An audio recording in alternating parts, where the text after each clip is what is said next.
Kali ini bertemu dengan Ibu Nurhayati Hasibuan dalam pembelajaran Bahasa Indonesia dengan materi mengidentifikasi unsur-unsur di dalam cerita fantasi yang dibaca dan yang didengar.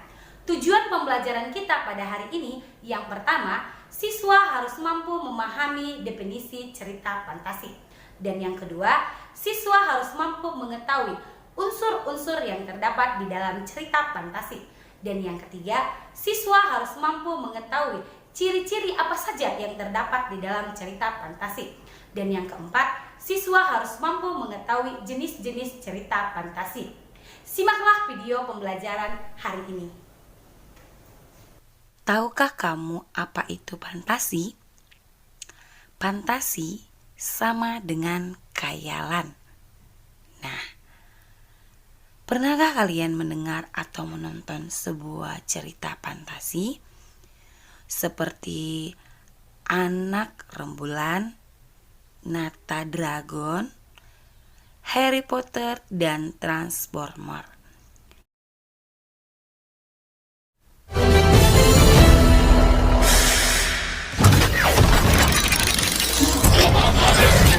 It's a robot, like a super advanced robot. It's probably Japanese.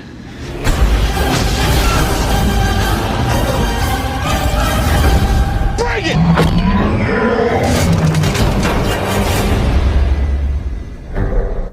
Benarkah mobil bisa berubah menjadi robot seperti manusia? Tidak mungkin. Itu semua hanya hayalan yang dibuat oleh si penulis.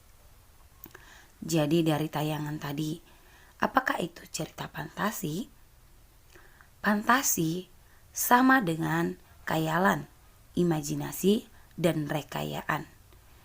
Cerita fantasi adalah cerita fiksi bergenre fantasi atau cerita yang berdasarkan imajinasi yang dibuat oleh si penulis, yang di dalamnya hal yang tidak mungkin dapat menjadi mungkin. Bentuk-bentuk cerita fantasi seperti cerpen, dongeng, dan novel. Cerita fantasi termaksud juga salah satu teks narasi yang juga memiliki unsur-unsur seperti tokoh atau penokohan, alur, latar, tema, dan amanat. Sebagai salah satu teks narasi, ciri umum cerita fantasi memiliki beberapa ciri. Yang pertama, terdapatnya keajaiban dan keanehan. Artinya, cerita mengungkapkan hal-hal spiritual, kemisteriusan, kegaiban yang tidak ditemui di dalam dunia nyata. Tokoh yang mengalami keajaiban. Teks pertama, tadi aku melihat sebuah bayangan keluar dari kilatan guntur yang mendatangi lubang itu, balasnya. Teks kedua, keanehan tokoh. Pasukan terdepan dari binatang-binatang hutan segera mengepung para serigala dengan lemparan bola api. Itulah contohnya ya. Kita masuk yang kedua, itu ada ide cerita atau tema. Ini bersifat terbuka, biasanya tema dari cerita fantasi, magic, spiritual, dan futuristik. Contohnya itu ada peri yang mencari sayap, berlian 3 warna, dan petualangan di balik pohon kenari yang melemparkan tokoh ke zaman Belanda. Ketiga itu ada latar. Latar terbagi menjadi 2. Yang pertama, latar yang masih ada di dalam kehidupan sehari-hari, dan yang kedua, latar yang tidak ada pada kehidupan sehari-hari. Contohnya ada si Nono anak rembulan yang berada berliburan di Willings. Tiba-tiba saja dia sudah pergi ke zaman Belanda. Nah, ada yang keempat itu tokoh unik. Tokoh unik ini biasanya bersifat kesaktian dan kemisteriusan. Tokoh unik terlihat pada tokoh biasanya berada pada setting, waktu, dan tempat yang berbeda pada zamannya. Yang kelima ada bersifat fiksi. Bersifat fiksi maksudnya bukan kejadian nyata. Cerita fantasi biasanya latarnya nyata dan objeknya nyata dalam kehidupan, tetapi diberi fantasi. Yang keenam itu ada bahasa. Bahasa yang digunakan itu biasanya variatif, ekspresif, dan menggunakan ragam percakapan, bukan bahasa formal. kita masuk ke jenis-jenis cerita fantasi terbagi menjadi dua bagian yang besar.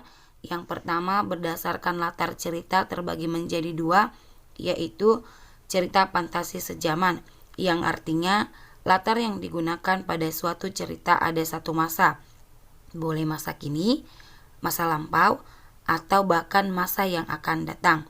Yang kedua, cerita fantasi lintas waktu, artinya sebuah cerita fantasi dapat menggunakan dua latar waktu yang berbeda masa, boleh masa kini digabung dengan masa prasejarah, masa kini dengan masa 40 tahun yang akan datang. Selanjutnya kita masuk berdasarkan kesesuaian dalam kehidupan nyata.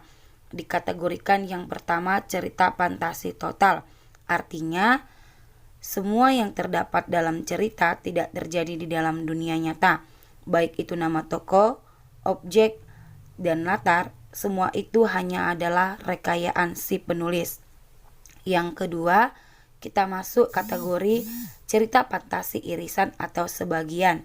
Artinya, di dalam cerita tersebut masih menggunakan nama-nama yang ada di dalam kehidupan nyata, baik itu nama tempat atau bahkan peristiwa yang ada di dalam kehidupan nyata. Bagaimana dengan video pembelajaran kali ini? Cukup menarik bukan? Dan mudah dipahami? Sekianlah pembelajaran kita hari ini. Jalankan protokol kesehatan dengan baik dan tetap semangat!